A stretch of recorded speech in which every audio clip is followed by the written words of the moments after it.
very warm welcome to Trailblazers, a joint DMAasia WION initiative. Now, Friedrich Nietzsche said, "I wasn't so much upset that you lied to me. I was upset that I could never trust you again." And on this episode of Trailblazers, we're joined by an extraordinarily experienced panel to discuss the key concepts of trust and transparency across a range of household brands. And joining me today is Deepak, veteran marketeer, currently heading up marketing for Bridgestone, ex of the PNG parish, and an absolute icon of delivering brand promises across a range of offers. We're also joined by Virat, CMO in India of Hyundai Motors, the Korean automotive behemoth, ex of the Renault and Tata parishes. Also by Anuja, hotshot marketeer, heading up marketing for Hanasa with the iconic brand Mama Earth and many others, winner of multiple prizes, including a recent Trailblazer Award.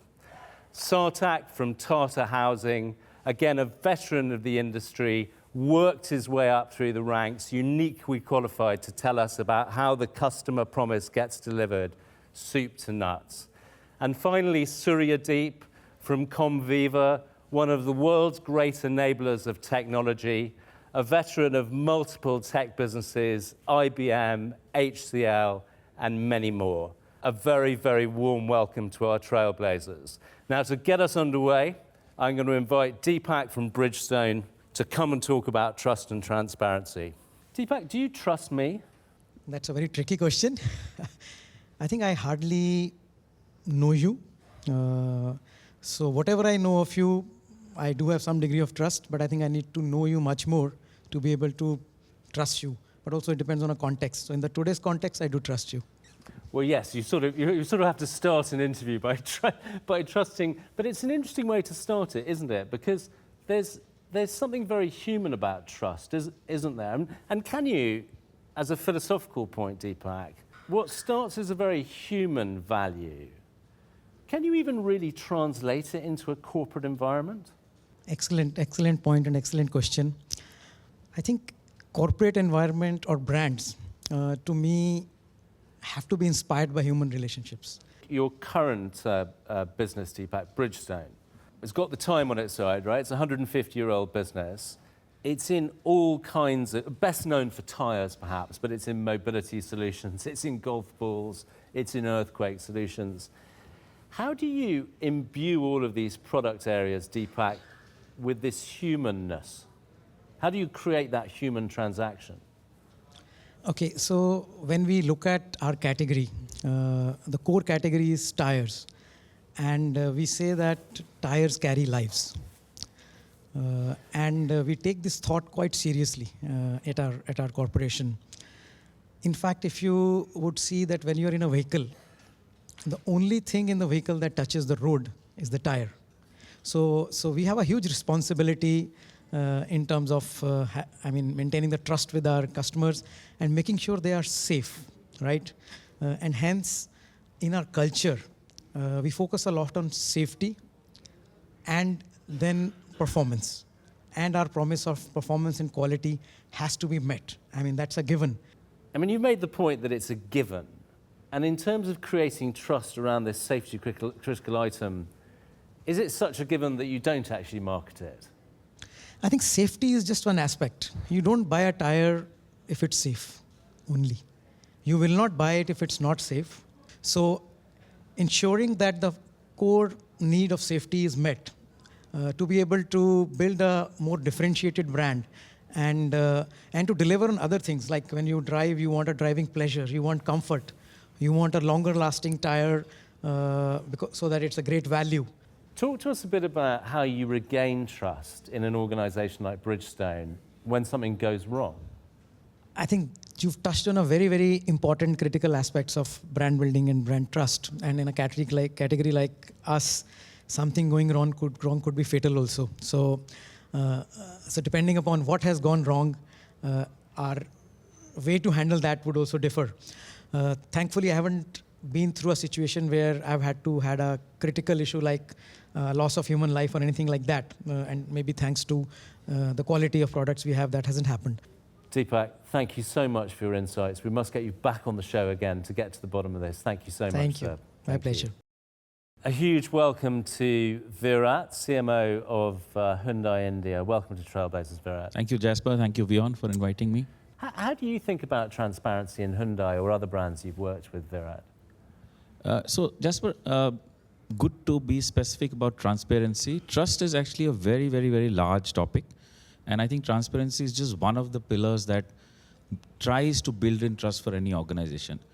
I would think that being over-transparent is also not a bad thing, especially in a category like cars, which is a high-involvement category. And somebody who invests in a category like cars, even a brand like Hyundai, will not only be a customer, but his or her entire family will be a consumer in a lot of different, and it will be resulting in a lot of different experiences.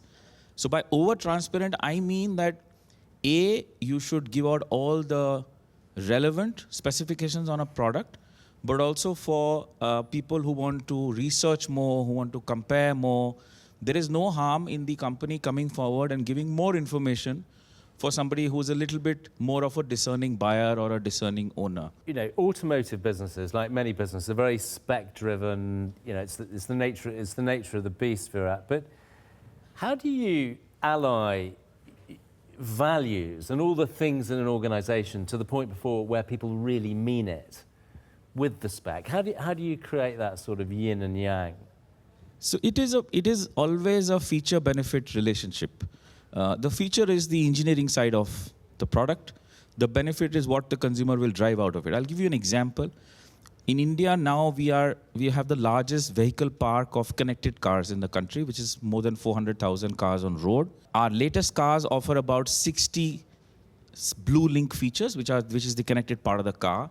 Now that is just I would say the engineering side of it, or the technical side of it. Since very recently, we're sending our consumers monthly a vehicle health report. Now that tells you, is your airbag system okay? Is your parking brake working fine?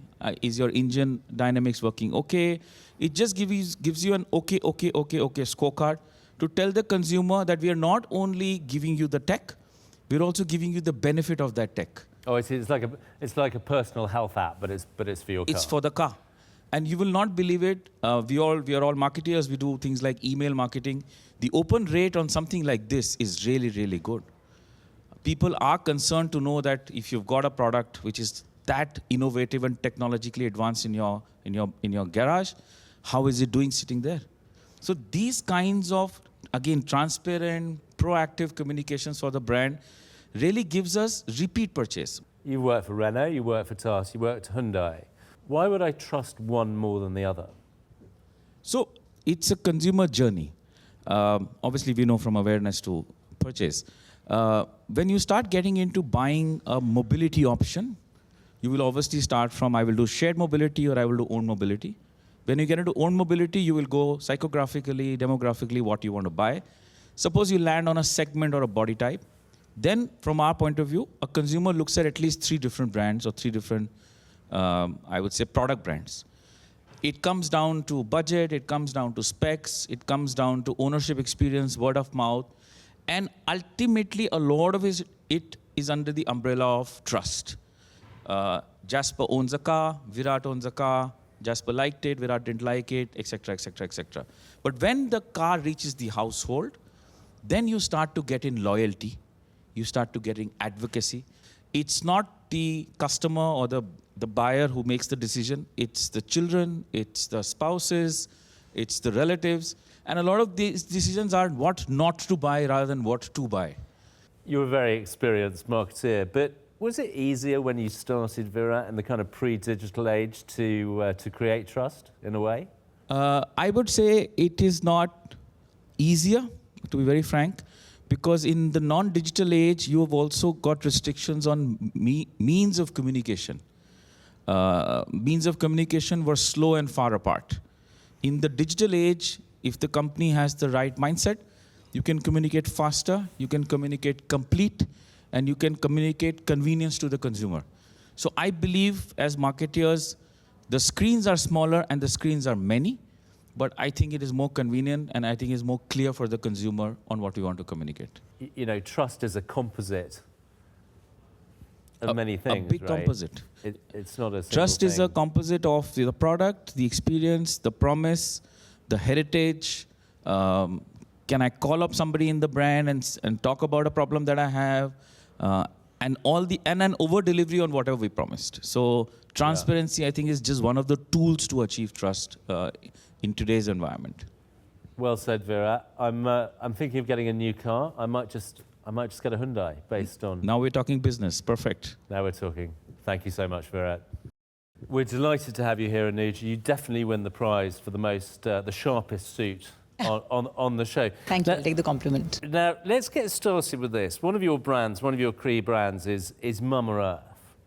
I mean, that sounds very trustworthy. Mama Earth. Is that just before we get into things? Talk to us about something as simple as what's in a name. I think a lot's in a name. That's really the first sort of introduction to a person's identity.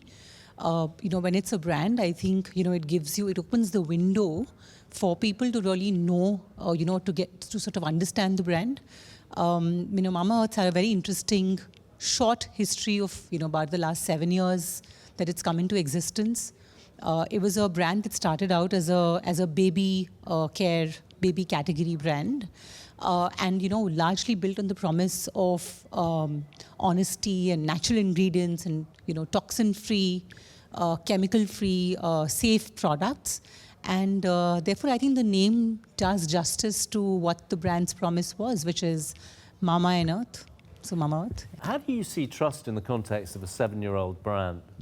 I think, Jasper, for a new and emerging brand, what's really different versus a legacy brand, and I've had the opportunity to work on a lot of legacy brands as well, is that you're building trust and not necessarily inheriting it.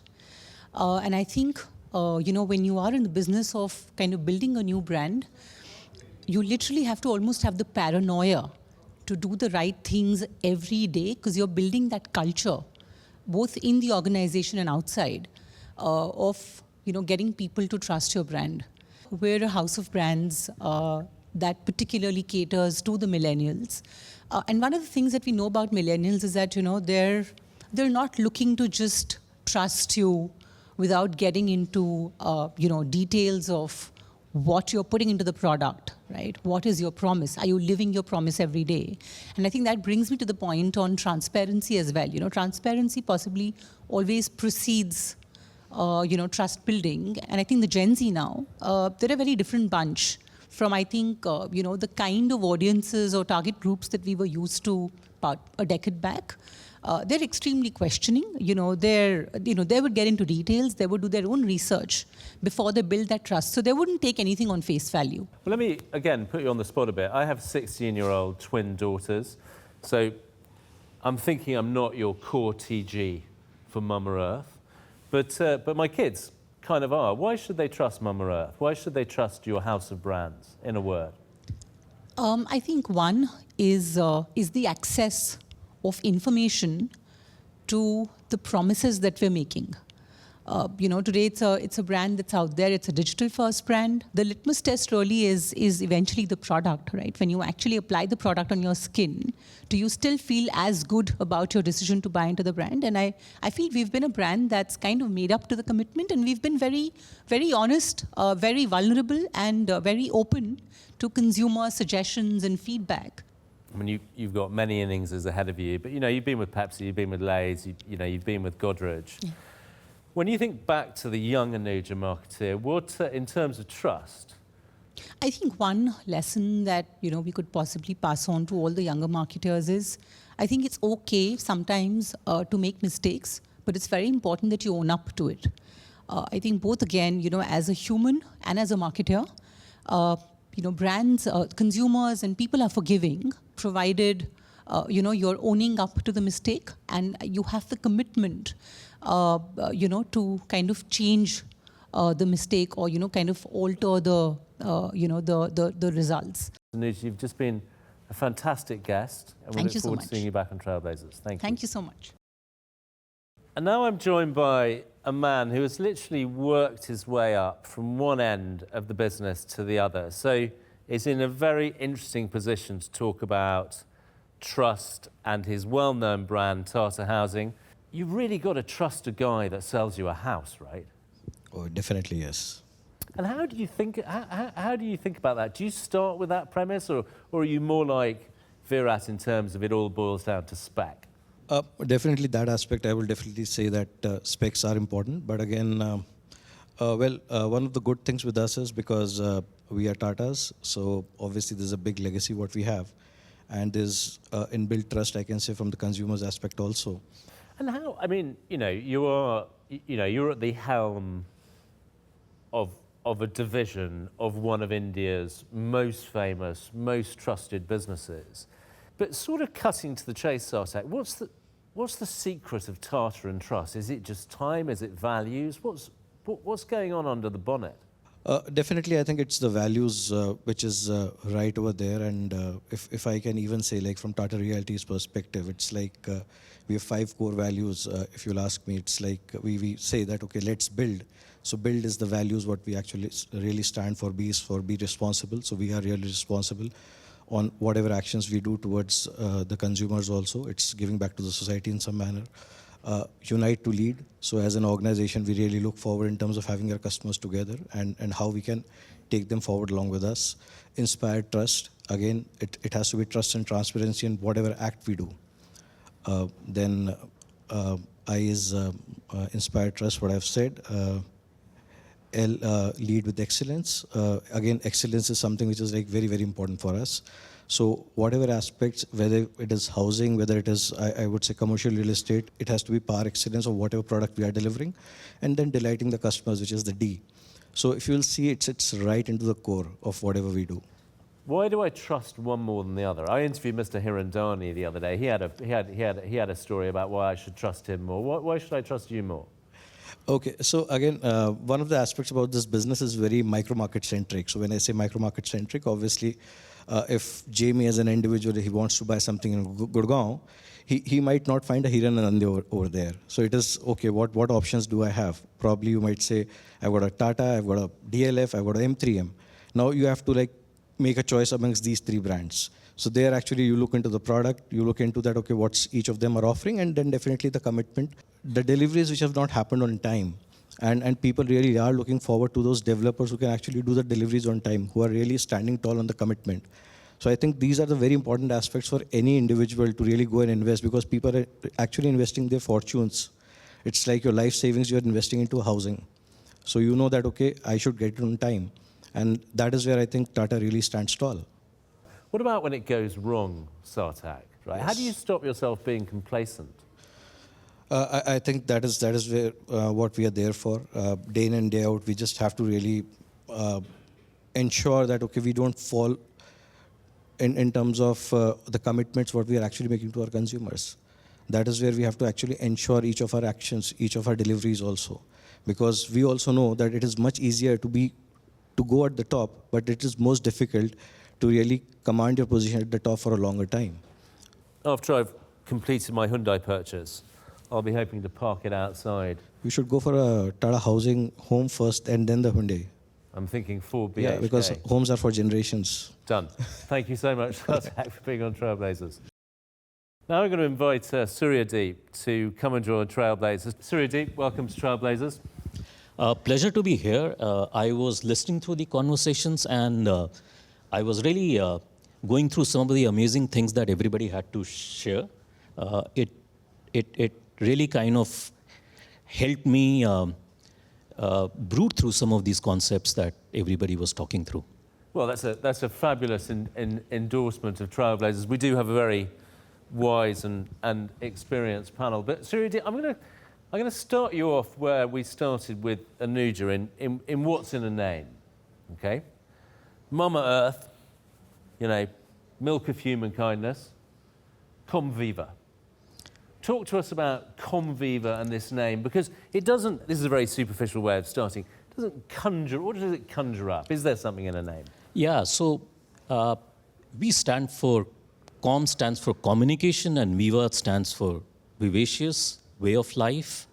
And what we essentially stand for is how we are activating lives, how we are enriching life through communication. And I think that's what the name really communicates. I mean, you've been with HCL, you've been with IBM, you're a veteran of this world. How do you humanize tech to create trust?